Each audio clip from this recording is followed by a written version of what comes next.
Hello, everyone, and welcome to another edition of the East-West Center Research Program Speaker Series.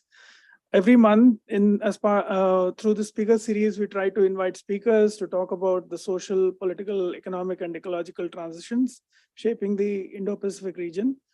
We are very fortunate to have Brian Eyler from the Stimson Center to come and talk to us. Brian directs the Southeast Asia program and the energy, water, and sustainability programs at the center. He's an expert on transboundary water issues in the Mekong region and specializes in China's economic cooperation in Southeast Asia. In the last 2 decades, he has conducted extensive research with various stakeholders across the Mekong region. And he's going to talk about, among many other things, his book, Last Days of the Mighty Mekong, which was published by Z Books in 2019. Before I hand over to Brian, a small note, please, if you are asking questions, please turn on the mic in front of you. Once the red light glows, you can go ahead and ask your questions. Brian, it's over to you. Thank you very much for coming. Thanks, Sandy, for the introduction. So if we could switch over to the presentation, or maybe, okay, it's good.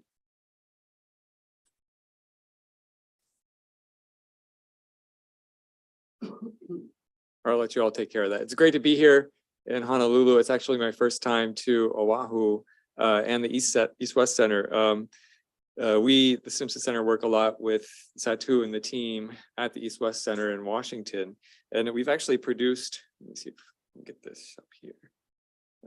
We've actually produced a number of research outputs together. Most recently is I guess a pamphlet on why the U.S. should care about the Mekong. It's called America Matters for the Mekong, Mekong Matters for America. And you can find that online. So it feels in many ways like a coming home, even though I've never been here before. It's great to be at the East-West Center. You might know my work on the Mekong. Our work on the Mekong is frequently cited in major international news outlets like the New York Times, the Washington Post. When we ran our story on China's impacts on the Mekong and how China's dams were exacerbating drought during 2019 and 2020, The Economist carried us twice, which was pretty cool to have your work cited in The Economist newspaper. We see a goal of ours is to keep the U.S. engaged in mainland Southeast Asia, particularly on Mekong River issues. And happy to talk to you all later on about ideas on how the U.S. should be engaged in Southeast Asia. I think many of you as scholars and researchers here at the East-West Center and working in Hawaii see the need and the reason for that, and also the need and the reason to do that in the right way, in a constructive way, in a way that doesn't necessarily exacerbate great power competition there or make countries feel like they need to pick a side between the United States and China. Today, what I'm going to do is give kind of a book talk, but also give an updated talk on what's been happening in the Mekong recently. Roughly, I'll follow some of the structure of my book, which came out about 4 years ago. And I'm happy to be producing an update for it, actually, as a second printed edition. The book's called Last Days of the Mighty Mekong. It's not advancing. I don't know why the slides, oh, there we go. Okay, it takes a while to advance, I guess, through Zoom. The book is a journey down the river's course. And it's not just a single journey down the river's course. It's one that happens over the course of about 20 years of my experience in the Mekong region. It's not updating. I don't. Oh, you're using the PowerPoint. Okay, gotcha. Understood. Thank you. And it's a book that is good for policymakers. And I'll say proudly that when the book came out, I made sure that all relevant US actors in the Mekong space, or who should be active in the space, got a copy of it. And they found it very useful because it is story driven. It's not necessarily policy and data driven. And it kind of got some of those key actors involved. You got to remember, this is the Trump administration, so they probably really weren't into reading a lot. And I think it helped to stir up a lot of new US interest in the river. But the first few chapters happen in China, where I lived for 15 years. And then the book wanders down into the Mekong as the Mekong broadens out over space. So just run you down through this map if you're not familiar with it, half of the length of the river is in China, but most of the basin itself is in the downstream countries of Laos, Cambodia, Vietnam, Thailand, and Myanmar. You can see how the basin, which is the gray area, the lighter gray area, expands as the river system moves downstream and brings a lot of larger tributaries into it. The gray area is something that we're going to spend some time with today. The dark gray, that's the Mekong floodplain, which includes the Tonle Sap, the greatest lake, the largest lake in Southeast Asia, from which the Angkor civilization sprung over 1,000 years ago. And so that's a connected floodplain between Cambodia and Vietnam. And it's one of the largest floodplains in the world. That's 500 kilometers from the mouth of the river to the top of the Tonle Sap. These countries, the Mekong is not densely populated in China, and population density increases as you move downstream. Most of the rivers, most of Laos, the country of Laos, is in the Mekong Basin. Just a small portion of it is not. About 30% of Thailand's land is in the Mekong Basin. That's northeast Thailand. It's the part of Thailand that the Bangkokians call the other part of Thailand. It's where our Lao cousins live, because in the Thai language, Lao means the others, okay? Those at the periphery. Nearly all of Cambodia is in the Mekong region, and then about 20% of Vietnam's land, 12% of Vietnam's land is the Mekong Delta. So just to give you a feel for the size of the Mekong Delta in Vietnam, it might not mean much as a comparison here in Hawaii, but that's the size of West Virginia, okay, or the country of Denmark. But 20 million people live there, and that's the most densely populated part of the Mekong Basin. As you move upstream through the basin, density decreases, as I mentioned. So Cambodia has a population of about 15, 16 million. Thailand's portion of the Mekong is fairly densely populated. Laos, you might know, 7 million people. And then as we move into China, it's very sparsely populated, with the exception of a city like Jinghong, which has about 1 million people now in Yunnan province. So some of you, there are kind of 2 points of the Mekong that make it mighty that I'm going to serve as kind of introductory framing marks. One is its ethnic diversity. It's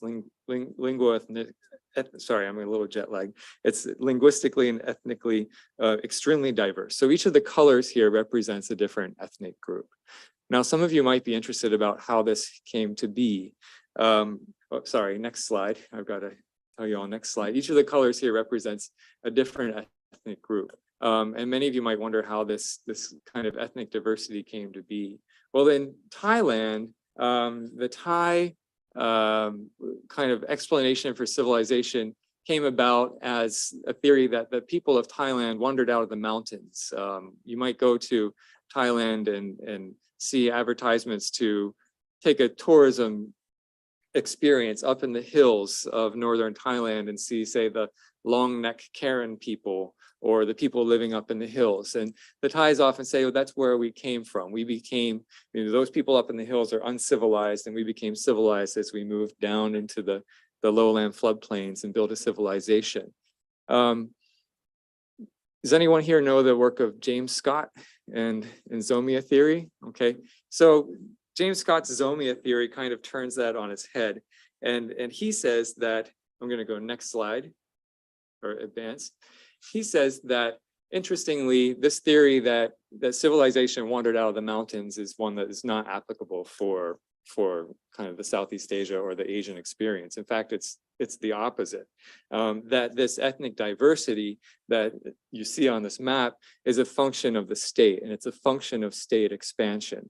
So it's the expanding Chinese state, by and large, over the millennia that created the patchwork that you see here. So what I've done is I've drawn a line around 300 meters and up, or 1,000 feet and up. So the blue shaded area is all the upland area of Southeast Asia. And you'll see that captures a lot of the patchwork that we see here. And Scott's idea is that Zomia, this collective area that I've highlighted, is one that has caught people as they fled the state. As the state and empire expands, there are peoples that say, I don't want to be part of this, that move up into the upland areas where the state could not touch them. The state could not assimilate them. The state could not mess with their ways of life. And when they got into these very remote, high areas, they kind of started creating their own thing, picking up the pieces of their former civilization, putting a patchwork of their own identity together. And because they didn't interact much with each other, valley to valley, they ended up being very ethnically diverse. Now that's a very broad stroke of how Zomia came together. But Zomia is known, next slide, for ways of interacting with the state. So now we're high up in the upland, upper parts of the basin in the Mekong in a Tibetan area, where Tibetans are foraging and they're collecting economic goods, non-forest timber products, if you will, that help maintain their livelihoods. These are products that are low in mass and high in value. And it's the foraging of these goods, and this still happens today, it's traditional practice, but it still happens today, that is traded with the lowland, that allows the uplanders to kind of generate the cash where they could then purchase the weapons and maintain the alliances and the relationships that allowed them to keep a distance from the state down in the lowland. So two of these products are here. Does anyone want to guess those two products? It's things that are gathered in the mountains. The top right. Anyone a fan of The Last of Us HBO series? No.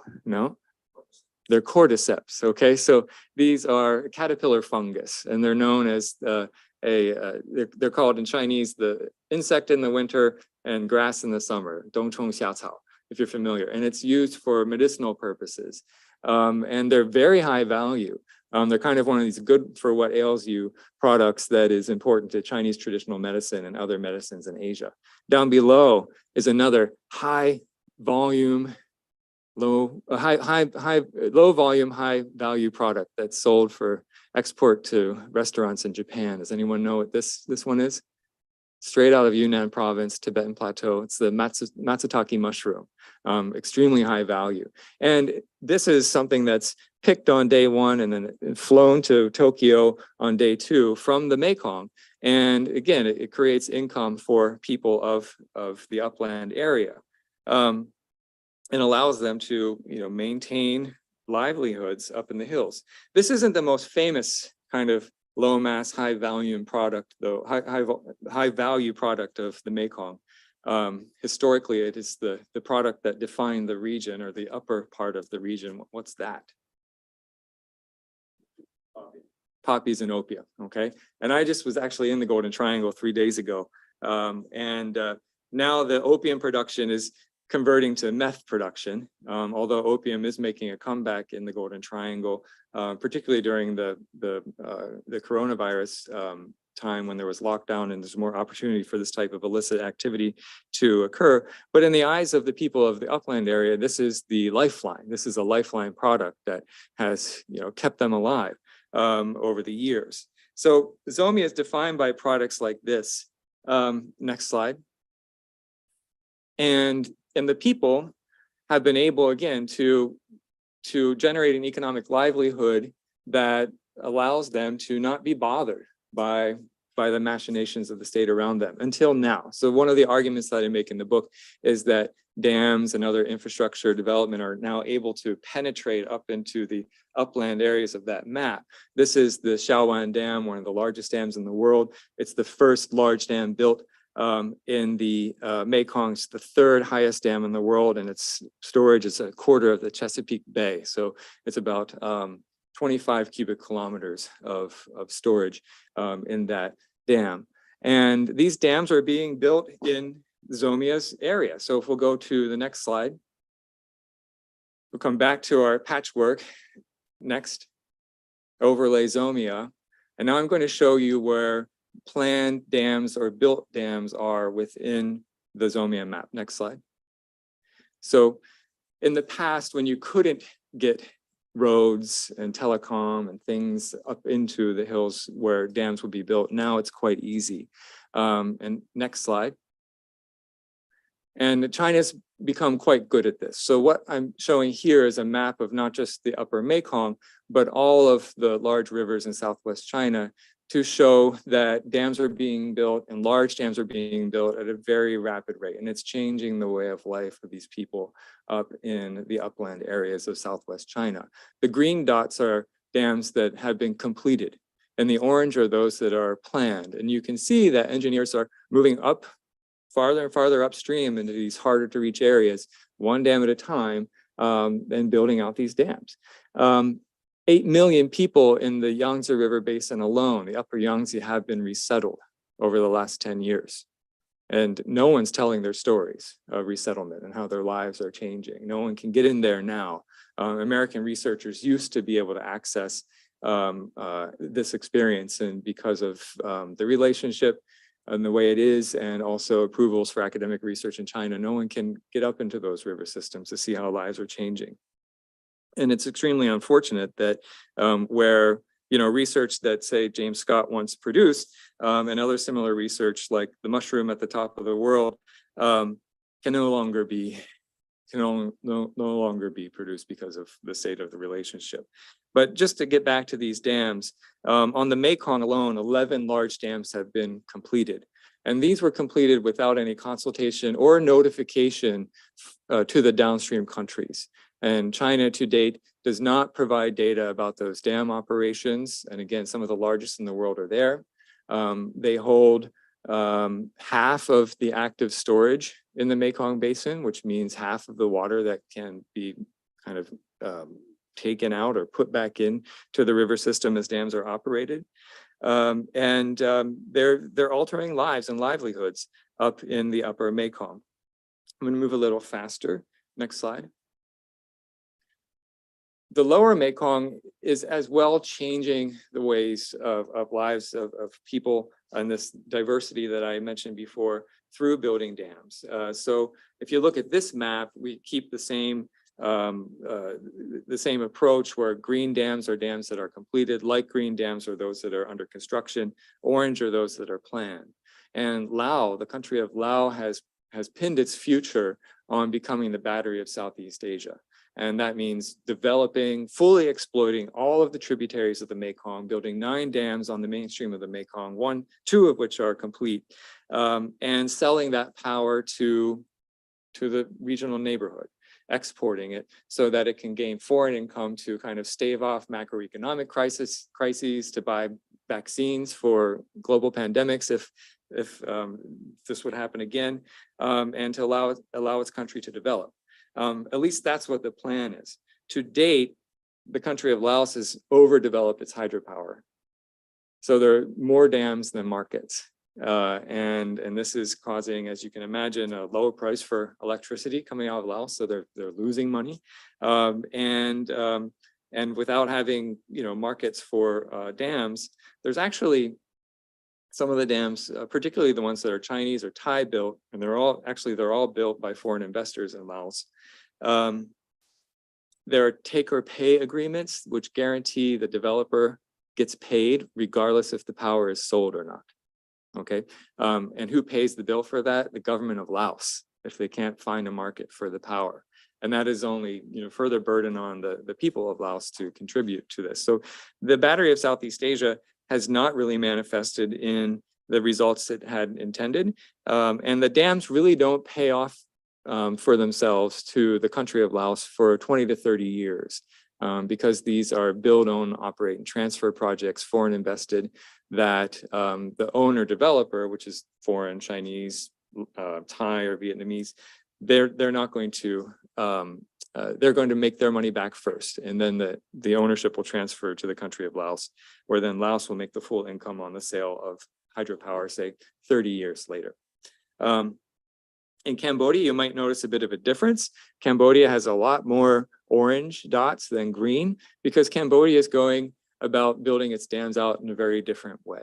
And I'm going to get to that point now. But the first point I want to leave here is that zomia, or the ethnic diversity, one of the things that makes the Mekong mighty, is changing as a result of these dams.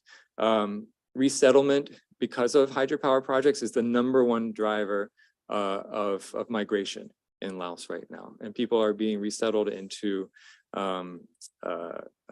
agricultural plantation villages where they're exposed to really inhumane conditions, forced to work in situations that put them at risk on a daily basis. And I'm going to give you a case study of that soon. All right, next slide. We focus a lot on China's dams at the Stimson Center. I lead a project called the Mekong Dam Monitor. It's an online platform that uses remote sensing to watch and monitor and report on reservoir conditions of 55 dams throughout the basin. We did this first because China's dams were, for a long time, thought to wield a lot of power over the downstream, but there was no transparency on how those dams were operated. And we produced a report that, using remote sensing methods, showed for the first time how China's dams were exacerbating drought in the downstream.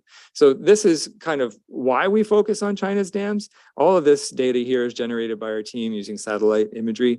First, we can see that as far as kind of sections or categories of dams, China's are the largest, and they're there on the left.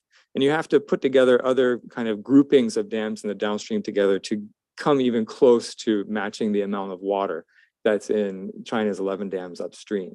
And to be sure, this is the amount of water that can be put into the system during, say, a dry season when hydropower production happens, or can be taken out during the wet season as those dams recharge for the next season of hydropower production. But importantly, China's got the 2 largest dams, and that's the right image. And those are 2 of the largest dams in the world, and you can see they're large by a lot compared to the other dams. And you have to add together a lot of dams in Laos just to equal one of those dams in China. So we get a lot of, I guess, criticism that we're focusing too much on China because we don't like China. That's not the case. It's just that these dams can wield a lot of power over outcomes downstream. And why does that matter? Next slide. Well, the Mekong is a seasonal river. So during the wet season, the rivers are flush with water. And during the dry season, they go down to very low levels. And it's the seasonal effect that makes the river system the world's largest inland fishery. So the amount of fish that come out of the Mekong Basin is 13 times more than all of North America's continents, rivers, and lakes combined. That's not the US, that's not the Mississippi River, that's US, Mexico, Canada, freshwater fish catch added together. One river system does 13 times more of that. And unlike, fish is kind of a thing that we, here in Hawaii, I think it's very important, but, in the US, we can choose between beef and chicken and fish at the market. In the Mekong, fish is the main source of protein, particularly for the people of Cambodia, where 70% of Cambodia's population's protein intake comes from that annual fish catch. So that underpins food security, it underpins economic security, and it's being threatened by how those dams are operating. Next slide. I'll go to the next slide. So this is the Tonle Sap Lake. Actually, we'll go back one. And the Tonle Sap Lake is the kind of the home of the miracle of the Mekong. And you can see it there in the center of the dark gray area. The miracle of the Mekong, it's a natural miracle, so it's not really a miracle, it's science that makes it work, happens every year when that lake expands 5 times its size every wet season. And 50 times the amount of water goes into that lake during the wet season than what is in there during the dry season. The height of the lake can expand up to 9 meters. All right, it's really impressive. And depending on the time of year. And so here's an example. How that happens is that during the wet season, so much water is coming down through the Mekong Basin that when it hits the confluence of the lake, the river that comes out of the Tonle Sap Lake and the mainstream of the Mekong at Phnom Penh, and this is the reason why Cambodia's capital is there. It's the confluence of these two rivers. So much water is coming down. The mainstream Mekong rises to a higher height than the river coming out of the lake. And that reverses the direction of that river and causes the lake to back up, making the lake expand 5 times its size. So here's an example, next slide, of what this looks like. The first picture is a wet season picture taken at the end of the wet season in November at a fishing village in Cambodia. And the other is a kind of the peak of the dry season in the same fishing village, standing on the same back of the same porch in April of a given dry season. So during the wet season, life in this fishing village is very much on the water. You can only get around by boat. You see how the homes are all stilted and adjusted for this fluctuation. And then during the dry season, people are on motorcycles because you really can't take boats down that little river there. Actually, people do. They get on and they go out into the lake and fish each day. Everyone that lives on the Tonle Sap Lake engages in fishing. Ming-Li Yong, Dr. Ming-Li Yong, who's here at the East-West Center, does a lot of great research on the Tonle Sap livelihoods and how to protect and conserve those livelihoods. But the fishery is a threat. It's a threat threatened by climate effects. There have been years of low flows in the Mekong Basin. And what dams are doing are exacerbating those low flows. And that's changing the timing and the volume of the lake's expansion. Next slide. There are also some really big fish in the Mekong. This is the second largest fish in the Mekong system. I used to, when I give the book talks, I used to say how this is the largest fish in the Mekong system, but this is the Mekong giant catfish. And it can be up to 450, 500 pounds, as long as the table here. And it's a unique species that when you have large species like these, there's a robust kind of food chain of fish below them.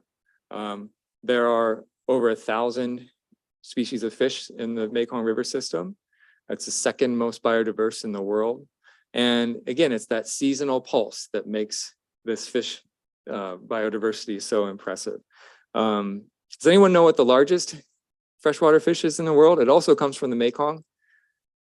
It was found and caught and released last June and recorded and measured as the world's largest fish. It made international news.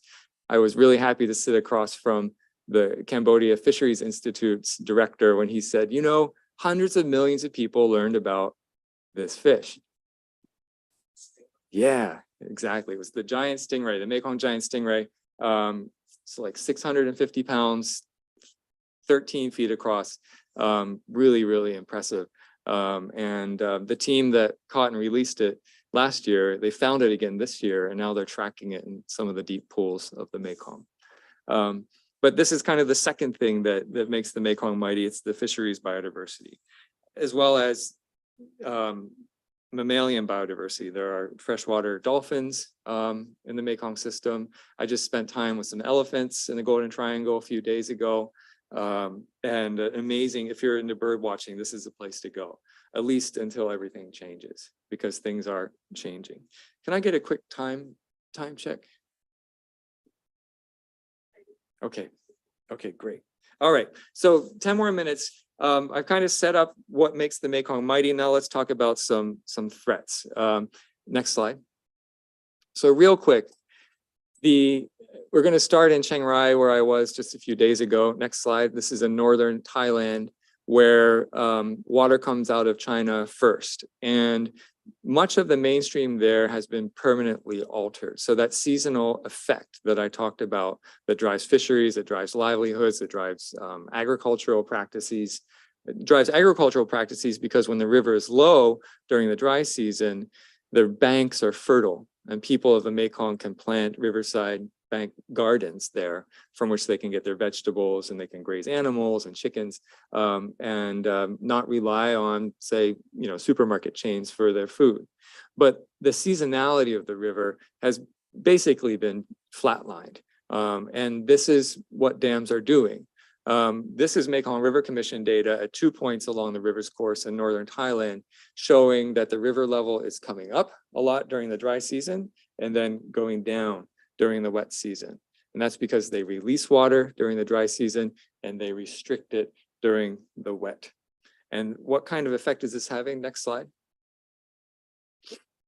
This is work that we've done where we're able to show through modeling, and this is kind of the first story that made us famous, if you will, and it broke in the New York Times in 2020, that the river should have seasonal effects. It should peak every year. So the dark blue line is what the amount of water that's in the system would produce for the river if it actually flowed downstream. All right, this is a model. The light blue line is what a gauge is reporting. So what you can see is over time, there's a differentiation between the gauge and the model, what the river would flow under natural conditions, particularly during the years of 2019, 2020, 2021. Those are the last 3 years on that graph. You can see that the light blue line, particularly before those arrows there, is much higher than the dark blue line during the dry season of 2019. So that's so much water coming out of China's dams. China's dams are all above this point, that it created a seasonal peak, if you will, during 2019. And to recharge the reservoirs, the seasonal peak was entirely erased, and it was erased by those dams. The river would have peaked in a seasonal way during this time, but again, China's dams entirely removed the peak. Now, interestingly, you see that the peaks of the last 3 years there are much lower than previous years. So this is a result of rain. What we're finding is that a lack of rain is driving the low flows, but dams are making things worse. All right, dams are making things a lot worse, particularly in 2019 was one of these first low flow years for the river system where things were made much more worse. Next slide. So people who are kind of advocating for livelihoods and communities in this part of the Mekong in northern Thailand is someone like Niwat Roykal. This is Guti. He's actually my Mekong hero.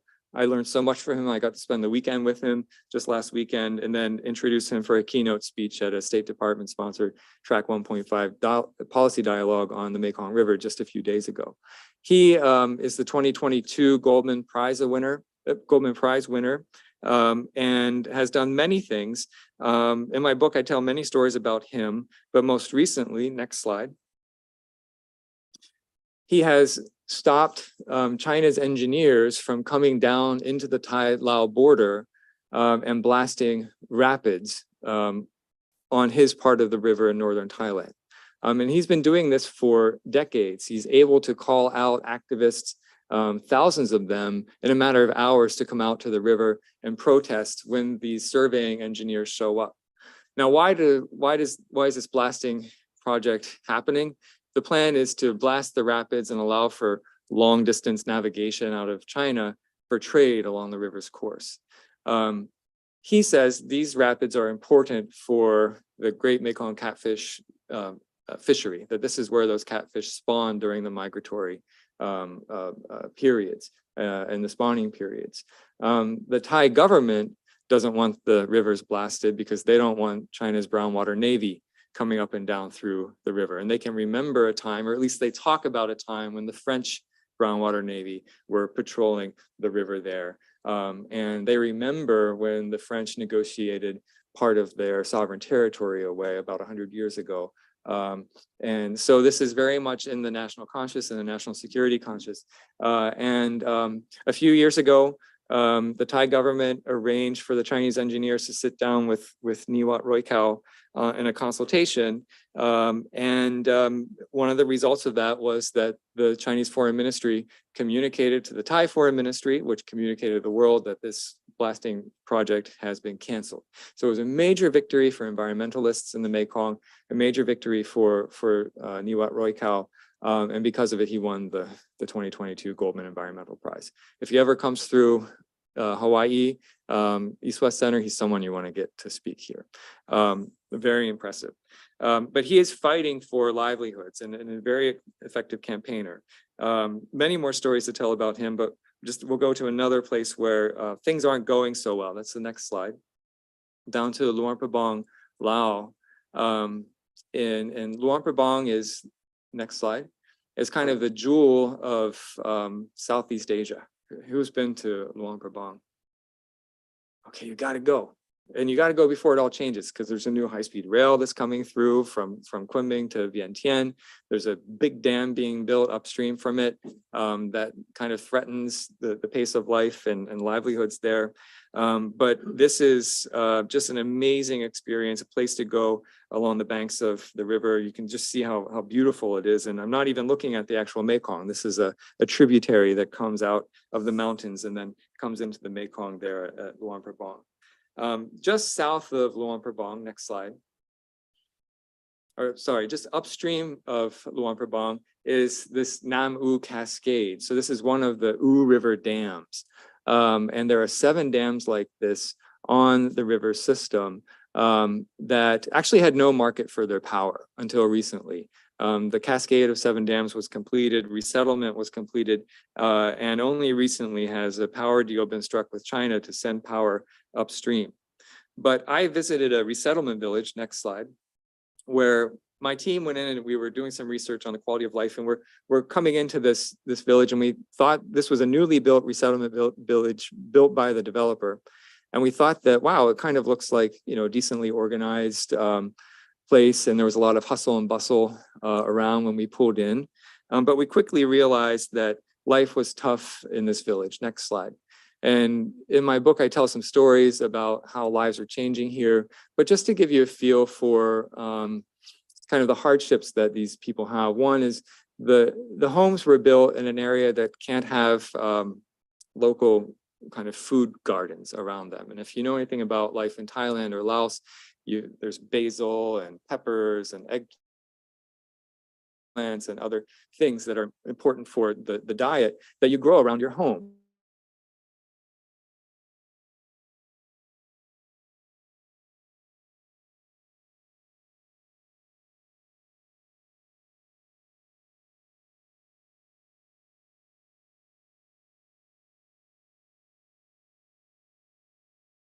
Not recognized. And since the Lao government doesn't recognize this form of economic livelihood, you don't get compensated for it.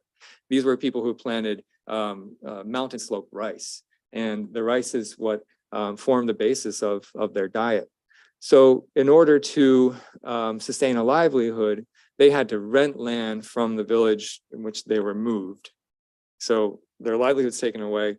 They have to use cash to rent land, and it's just hard for them to eke out a living. One of the homes that we visited was being infested by termites, and they told us how their former homes used to be built with teak, and now these homes are not. Teak is kind of a termite and insect resistant wood. There are probably a lot of teak homes here in Hawaii that work very well for people. And I asked, why weren't the teak boards from the old homes used to construct the new homes? And the reply was, well, the dam developer came in, they took all of these boards, they dismantled our high value wood, and they sold it on the market in China. As we left that day, there was a woman who kind of held the village together. She wasn't the village chief, but she was the village head, if you will. And she spent much of the day with us. And as we got in the van, she waved her hand and said to us, "Come again, you're all welcome to tour our poverty." So it was a pretty sad visit when we visited this particular resettlement village. I'm running out of time, but just to shift down to the Mekong Delta really quickly, advance through a few slides here. In Vietnam, life there is very much on the water. Everyone has a boat and a motorcycle. You're not necessarily a fisher like on the Tonle Sap, but you might engage in cash crop production. And next slide. Sell your goods at a floating market. And to advertise what goods are sold, you string them up on a flagpole, as you can see there on the left side. Life is on the water. This part of the Mekong has the most people on it, 20 million people. 50% of Vietnam's rice export comes from the Mekong Delta. It's a huge economic driver, but the seasonality of the river is changing. Floods aren't coming during the wet season, and that's impacting how the economy is working there. Another major threat there is, I'm going to advance like 2 slides. Keep going. I'm sorry. Okay, we'll go back to the map. is salinity intrusion. So as the sea level is rising, and people are using more and more groundwater, so the ground is sinking, more seawater is coming in further inland on a daily basis from tidal effects, and then on a yearly basis, penetrating farther upstream. So much so that now salinity comes about halfway into that map. So farmers there are struggling with this, where they used to produce rice, now they're shifting to other forms of agricultural production. So I just want to tell you real quick about Mr. Tan, and then we'll wrap up. Go forward one slide. Next slide. I went to Mr. Tan's farm, which is a 1 hectare farm in the Mekong Delta, where he doesn't produce rice, but he has scores of fruit trees that now produce fruit.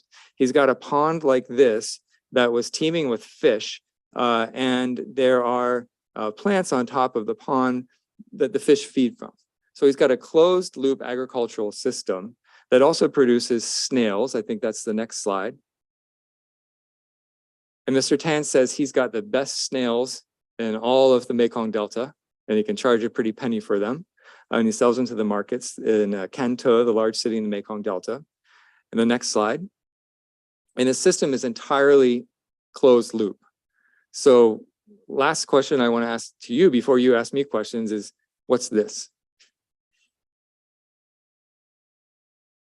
Does anyone know? He was, say it again? No. He was taking some of the plants out of the pond. Sorry, I'm advancing slides here because I remember we're on Zoom and this is what's showing on Zoom. Out of the pond and shoving them into this hole. And there they would sit for a long time until, not composting, one step farther. It's a biodigester. So he creates all of the natural gas he needs to run an air conditioner during the hot months of the dry season, and also use for cooking all year round. So this economy allows him to produce an income of about $5,000 to $6,000 a year, which is much higher than the per capita income in Vietnam. He goes and teaches other people in the Mekong Delta how to set up these polyculture closed loop farms, and it makes extra income from that. So he's an example of kind of an innovator that deals with some of the threats and challenges in the Mekong quite well. So in the Mekong, this is what you find. You find innovation, you find kind of hope for the future, but people at the same time who are kind of stressed out with a number of challenges that are only getting harder and harder for them, whether it's related to seasonal flows, more intense weather from climate change, economic development patterns that don't mesh with traditional ways of life and conflicts with that, and a whole range of other issues. But I'm going to stop there and we'll hear from you and hear your questions. Thank you.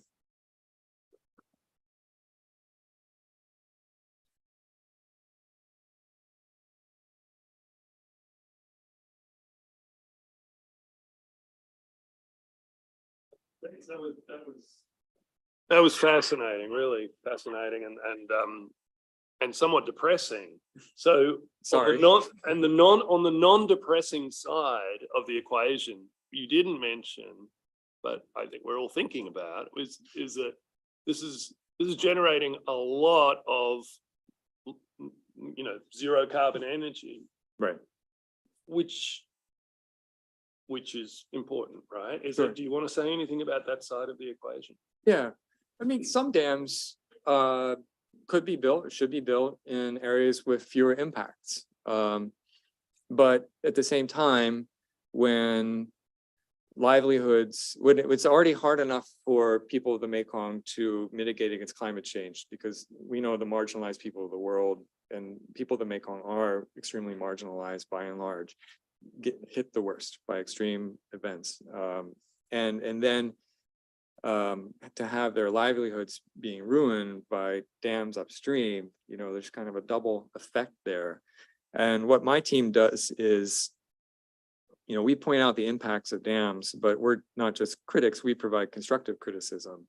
And we say this region is ripe for solar development, this region is ripe for wind development. And we've promoted and put forward and been able to have countries transition more towards solar and wind, particularly Cambodia and Vietnam, as a part of a way to conserve the river's resources.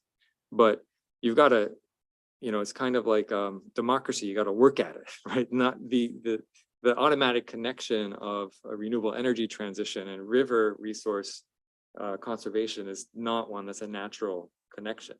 But there are definite proponents for that argument and that transition in the region. It's just a matter of keeping it up, because you could have a robust renewable energy transition that isn't dam kind of heavy in the Mekong, yet one country could still build the big bad dam in the downstream that ruins the fishery for good. China's argument for building the dams is very much part of what you're talking about, the clean energy discourse. And those dam developers get a lot of credits for economic credits for building those dams. In the past, the dams were economic development, part of an economic development discourse of the Southwest to help the Southwest develop economically without industrializing, without bringing all the externalities of industrialization to this pristine kind of natural setting of China's Southwest, where tourism is very important. Now the discourse has changed entirely to clean energy for China's East Coast.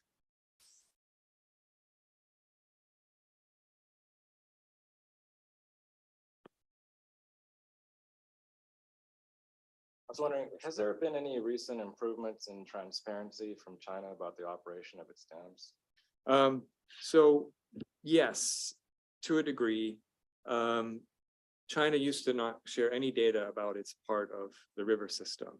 And a few years ago, after we first made a big report on how China's dams were impacting the downstream, China agreed to share river level data for the first time. So now we get hourly river level data at the part of the river just below its last dam.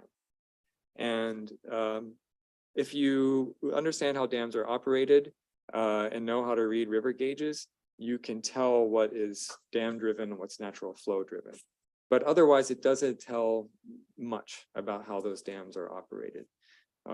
We use that data to provide early warning to the downstream. And in fact, just yesterday, we provided an early warning where those dams released a meter of water and then will result in an 80 centimeter rise downstream 200 kilometers away. So that data we can read it for that, but what we have to do then is to use the satellites to prove that a dam did that. Otherwise, we wouldn't release the alert. China should be giving those early warning alerts. And Thailand has asked China to do it for anything for a meter or more.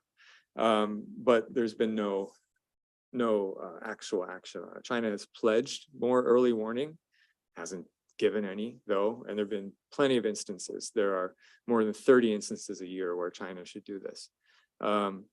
Now, with the Mekong River Commission, which is an intergovernmental body that lightly governs water outcomes in the downstream on the mainstream of the river, the only members of the Mekong River Commission are Laos, Vietnam, Thailand, and Cambodia. China is not a member of it. The Mekong River Commission has recently been doing more work with China for the first time ever in the last 2 years. And they're producing a joint study on how the river could be operated in a more equitable manner for the entirety of the Mekong. And it will be first published in October of this year. It's pretty exciting to see the downstream and the upstream collaborating together and to produce some research. My team gives the downstream, particularly the Mekong River Commission, weekly estimates of China's dam operations. And that information has been called ammunition for negotiations with China over a fair share of water downstream. So we know that the MRC is taking that data to their negotiations with China. To what degree it's changing things inside that internal negotiation process, I don't know. But at least they've got something to keep the PRC honest. Yep. You mentioned kind of in your preamble that you want to see more U.S. engagement in the area, but in ways that's not going to exacerbate great power competition. And I'm actually writing an article about that right now. So I'd like to know kind of what you're thinking about specifically and what sorts of issues could arise. Right. Well, it's important to get things right. Like when we first released our study on upstream impacts to China's upstream impacts to the downstream, the State Department took it and ran with it. Secretary Pompeo mentioned it in several public statements and public speeches, particularly in the region. And I got a call one day from the Singapore embassy in Washington saying, what are you guys trying to do? And we feel like Singapore is saying this, like we feel like the US is trying to have Southeast Asian countries make a choice in the Mekong over Mekong issues. And no, not a single Southeast Asian country wants to do that. You might have treaty allies with Thailand and the Philippines. We just come to the mainland, the Philippines wouldn't be included in that. But even, Vietnam's worried about this kind of over politicization of what your data is saying. So I think we learned, obviously we didn't ask the State Department to say that stuff. But, it was in a period where the Trump administration was really banging the drum and forcing a greater rift between US and China. We just stick to the data in our messaging and talk about what the data tell us. And I think that the initial waves of controversy have kind of settled down, and we're moving towards a more productive phase in data sharing and information dissemination. Just the case in point is that the smear campaigns from China have gone away. I haven't felt the pressure for over 18 months. And in the past, it's been tough. But, we see it as if Beijing's paying attention to the work of like an American think tank, we must be doing something right. So we do see it that we're driving, moving the needle forward. But the US government and US efforts, there's so much that we all can do collectively to promote a more sustainable river system that doesn't involve, the big great power competition playing out. Things like promoting solar, promoting wind, promoting the kind of farming that Mr. Tam was doing, and taking, these unique, say Hawaii is great for it, right? Kind of craft agricultural products, and showing the value of that to a place like the Mekong. Ecotourism as well. We've got a lot of examples and demonstrations and best practices that can be transferred there, that can, keep livelihoods strong, cultures strong as well. And now I think, and I just came from a policy dialogue, which I chaired in the Golden Triangle, where local people were able to speak directly to US government officials from various agencies on actual needs. And that's another benefit that the US has over, say, countries like China, which take a very top-down approach to decision-making and engagement in the region. So I think that the orientation right now is quite productive. We're seeing more resources plowed from the US government into the Mekong. Yet, when you go to the Hill, which controls the purse strings, right? Really all they want to do is hear about, what's China doing in the Mekong, and how can we push back? So it's hard to change minds there. And perhaps it's just easier to kind of take advantage of those interests to get more productive resources to people who need them in the river system. Sure. Yeah. One of the offices US Army Corps of Engineers office in the Pacific Ocean Division based out here. Yeah, I just came from there. Okay, yeah. So, the US Army Corps of Engineers has a lot of, really good experts who know a lot about this kind of thing, but it is an organization that's US Army. When you see that sort of engagement, is that constructive to have them doing this coordination with the Mississippi River Commission? Like it sounds like it's good information sharing and everybody's learning a lot, but is that the sort of thing that would upset China, that you've got the US Army in here involved? Right. Is that a constructive engagement, or is that problematic? Yeah. Overall, the DoD treads very lightly in the Mekong, given our past experience there. And the only, from what I see, the only DoD forms of engagement happening in the Mekong are directed out of Oahu. So it's out of the Corps office here and APCSS. And it's all good. It's all well received. The Corps has been engaging in capacity building programs, how to hold consultations with the public, which the Corps does, for better, for worse, or does a good job on, or perhaps not so good, depending on who you talk to. But at least there are methods and a toolbox for how to make that happen. I'm really excited about the kind of joint river operation and management strategies that the Corps is promoting within the region. Our interests in promoting things like nature-based solutions, floodplain management, floodplain conservation, dovetail nicely with interest in the Mekong, because like the Mekong River Commission is committed to keeping that Tonle Sap expansion happening. They say this is the bellwether for the health of the Mekong. And if that lake is healthy, the fisheries are healthy, and the Mekong is going to be healthy. And I think the Corps' approach is, again, align nicely with that need, whereas China's discourse is one that is the exact opposite. China's discourse is, we need to bring down the flood pulse. We're going to flatten the curve, and that's going to be good for river management going forward. So it's the opposite of what the downstream is actually calling for. And we're seeing the Corps engaging deeply at this policy dialogue. We had two high-level Corps staff there talking about fisheries protection and fish ladders, do they work or not? And then also on storage and how storage should or should not be built and operated in a more sustainable manner. And then in August, there's a Sister Rivers exchange between the Mississippi River Commission and the Mekong River Commission. They're going to San Diego and LA to learn about water needs and water development there. So I think it's great. I think it's great, and want to see more of it. We got 1 more minute. Maybe one more question. How do we find the report? You mentioned the report from the Stimson Center about effects of the damming. Sure. So you can go online.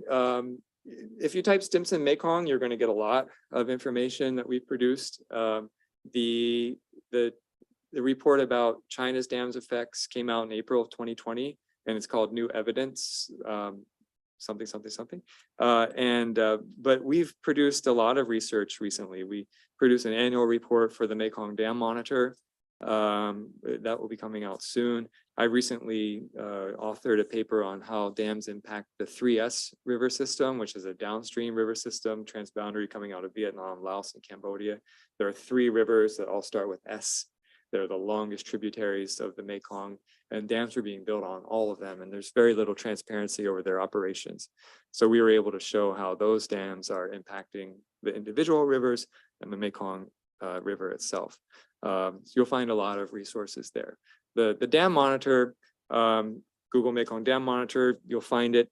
You can sign up for weekly emails if you want to kind of stay in tune with what's happening along the river's course, not just looking at dams, but other climate impacts and livelihood impacts. And you can follow that on Facebook and Twitter as well. Unless there are any other questions, we can wrap up. Any other questions? And I can stick around here. I don't have any need to run off. We are out. Sure. First visit here, even though we had collaborated, I hope it's an opportunity for you to think. Sorry, I'm Carlos Juarez here at the center, and like Sandeep, just welcoming you. But since it's your first time here, I'm hoping it might inspire some new ways to think of expanding the collaboration with the Stimson Center, because you already been working with us some time and do, as you noted, particularly with Satu. But now that you're here, hopefully this will give you some fresh ideas to. Be great. Yeah, we can talk more about that. Thank you. So thanks, everyone. Awesome. Thank you so much. Excellent. Thanks.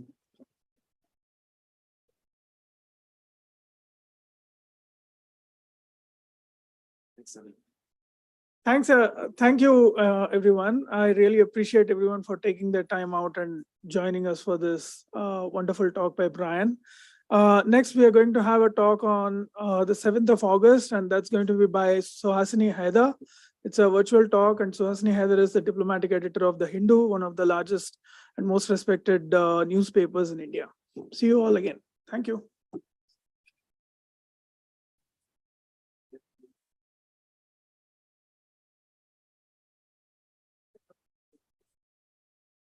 I couldn't quite articulate my